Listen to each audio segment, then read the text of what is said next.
Welcome. Tonight, we leave behind the neon glow of modern life and step into a world of earthen streets, slow dawns, and the quiet rhythm of an empire that once breathed where now only ruins sleep. This is a journey not into the legends of conquest or the echoing cries of distant battles, but into the softer spaces, the small lives, the silent rituals, the weight of baskets, and the rhythm of trade. We drift tonight into the heart of Tenochtitlan, the floating city of the Aztecs, and explore what it truly meant to grow, live, and dream under obsidian skies. You might think of towering pyramids and gold-covered temples, but for most people, especially the young, life was far from ceremonial. It was earthy, repetitive, purposeful, and deeply structured.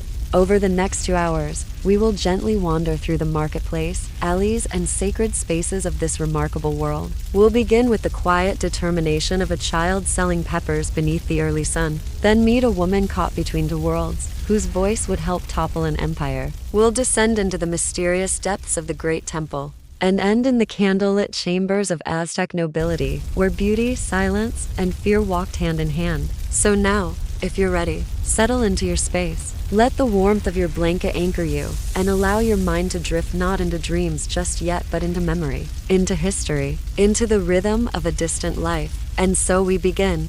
Imagine yourself as a child, not in a world of toys or games, but in a world of careful expectations. You rise before the sun, the thatched roof above you is still damp with dew, and the woven mat beneath you smells faintly of smoke and earth. Your mother has already stoked the morning fire. It crackles low and steady, warming the nixtamal dough that will soon become tortillas. Your younger siblings stir beside you. One coughs softly in the smoky air. You don't ask questions. Children aren't meant to speak without purpose. Your father is already outside, sharpening a wooden hoe with an obsidian blade. He will spend the day in the Chinampus, the floating gardens, rows of crops growing on artificial islands, rich with mud dredged from the lakebed. There, maize and squash stretch toward the sun, and toward the gods. But your task today lies elsewhere. Your mother wraps a bundle of chili peppers, dried and bright red like tiny tongues of fire, into a woven basket. She ties it tightly with maguey fiber and presses it into your arms. It is nearly half your size. You will carry it carefully, all the way to the central market, Tlatelolco. There are no shortcuts. The streets are not paved but firm from hundreds of footfalls, pressed smooth by generations. The city hums to life around you quietly. Canoes glide along canals. Women sweep their steps. Men chant blessings to the morning sky. And soon, you arrive. The Tlatelolco market is vast. It smells of roasted corn, dried herbs, human sweat, and lake water. Merchants speak in quiet tones, bartering cacao beans and turquoise. Someone plays a flute in the distance, its notes winding through the air like wind through trees. You find your spot assigned by your mother and sit. Hours pass slowly. A noble woman frowns at your peppers. A man with dyed blue skin buys half your basket but tries to pay with shells. You do not speak unless spoken to. You repeat the prices as you were taught. 1 chili, 2 cacao beans, 2 chilies, 3. The sun climbs high. Your stomach grumbles. But you are not allowed to eat until you return home. Children like you are not idle in this world. You are always learning. At home, your parents teach you by example. Words are few. Mistakes are corrected swiftly. If you misbehave, you may feel the cold prickle of maguey thorns pressed to your arms, not to injure, but to remind, to respect, to obey. Discipline is love. Obedience is survival. If you are a boy, your future may lie in the calm rigor of the Telpocali, the commoner's school. You will learn farming, weaponry, and obedience. If you show strength, perhaps you will march to battle in feathered cotton armor. If you are a girl, your life will remain closer to home, grinding maize, making cloth, tending children of your own. One day, you might attend the Quiquacali, the school of song and dance where you learn the sacred rhythms, the hymns to Tlaloc, to Huitzilopochtli, to life itself.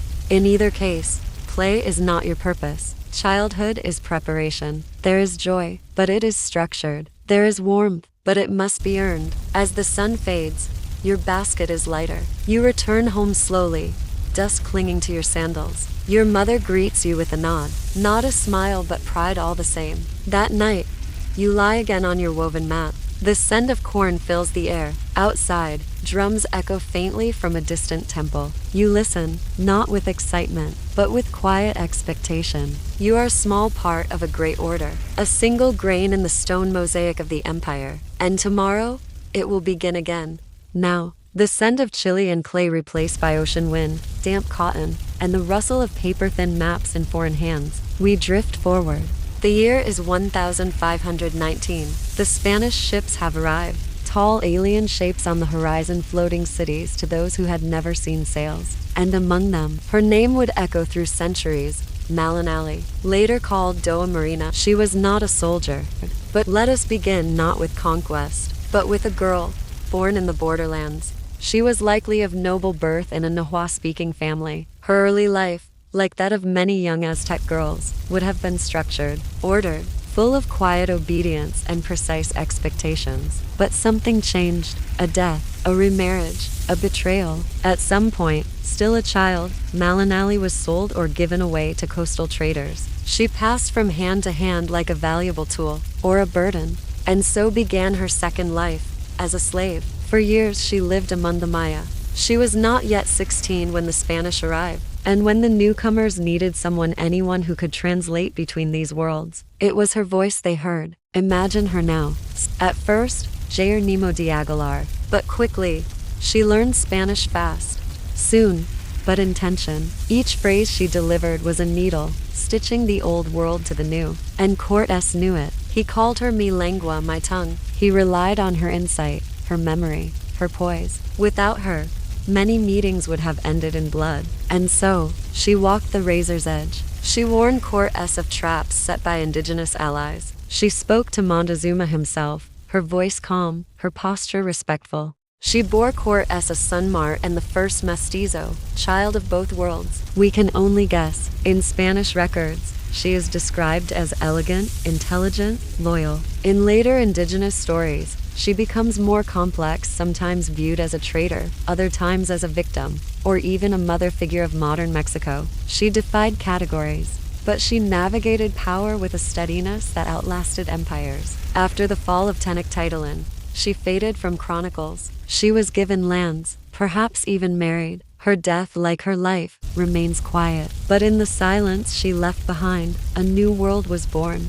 And in the center of it all, for a moment, stood one woman unarmed, but not powerless. La Malinche. Now, we descend, past the sunlight and bustle of the markets, beyond the whispers of interpreters and emperors, down into shadow, into soil, into the stillness of memory buried in stone. You are standing before the Templo Mayor, the great temple at the heart of Tenochtitlan. Its twin shrines rise like stone guardians, one for Tlaloc, god of rain and sustenance, the other for Huitzilopochtli, god of sun and war. But you do not enter through the steps. Tonight, you will go underneath, because under this sacred structure lies not emptiness, but layer upon layer of careful, quiet offerings, each a message to the gods, and perhaps a message to us. In 1978, a Mexico City utility worker struck something with his shovel. It was not a pipe. It was stone, carved, circular, a great disc over 10 feet across, depicting Quetzalcoatl, the dismembered moon goddess, her limbs elegantly arranged in death. That accidental strike unlocked a doorway into centuries of mystery. Since then, archaeologists have uncovered over 200 offerings beneath the Templo Mayor, each placed with intention, symmetry, and symbolism.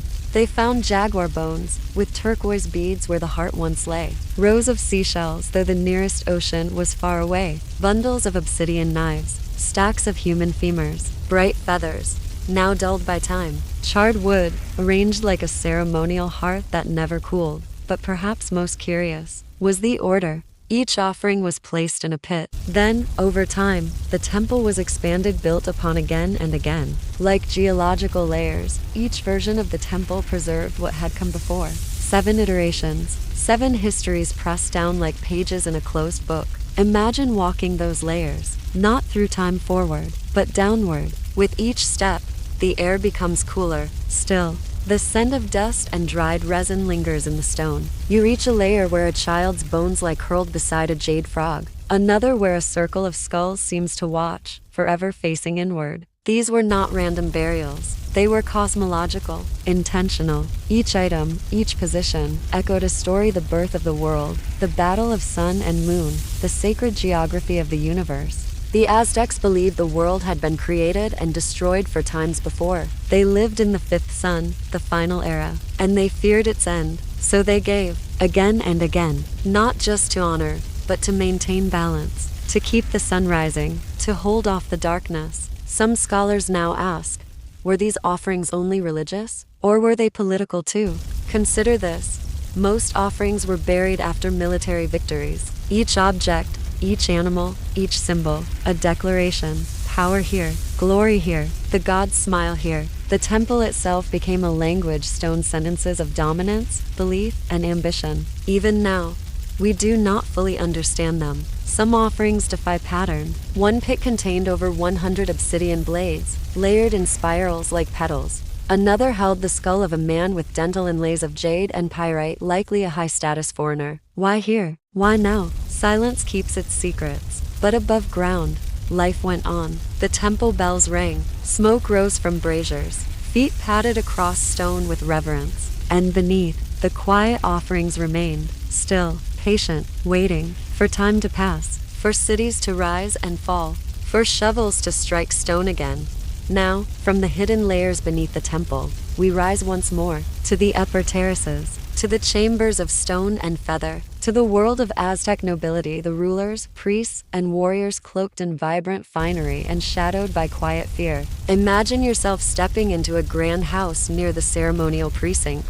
The walls are painted deep red and adorned with images of eagles and jaguars, symbols of power and grace. The air is warm, scented faintly with copal incense and crushed flowers. Here, the daily rhythm is measured, deliberate, and bound by tradition. Servants move silently, never spoken to by name, but always watching, their footsteps soft on woven mats. The nobles themselves wear cloaks of richly dyed cotton, edged with delicate feathers from the quetzal bird, iridescent green and blue, symbols of divine favor. Obsidian mirrors hang from walls, catching flickering candlelight and reflecting not just faces, but fortunes. Life here is one of appearance and control, a constant dance of etiquette and expectation. Meals are elaborate ceremonies. More than 100 dishes might be served: roasted turkey, chocolate drinks spiced with chili, tamales wrapped in corn husks, and maize tortillas, soft and warm. But even in abundance, restraint is prized. Eating too quickly is rude. Speaking out of turn can bring a sharp glance. Laughter is quiet. Smiles are measured. Behind these rituals lies a current of tension. Omens, interpreted by priests, guide every decision. A fallen leaf might foretell disaster. An unusual bird call could mean the gods are displeased. And above all, the nobles live in the shadow of betrayal and death. Court intrigues swirl like smoke. Allies shift like desert sands. Trust is a precious, fragile thing, often broken. Yet, amidst this, they find moments of beauty. Music played on flutes and drums fills open courtyards. Poets recite verses honoring ancestors and gods alike. Children of the elite learn to read the sacred codices, books painted on deer hide and bark, while their commoner peers learn through song and work. Their world is one of contrast: dazzling feathered cloaks and quiet whispers, fragrant incense and the unspoken weight of fear, stone thrones and fleeting power.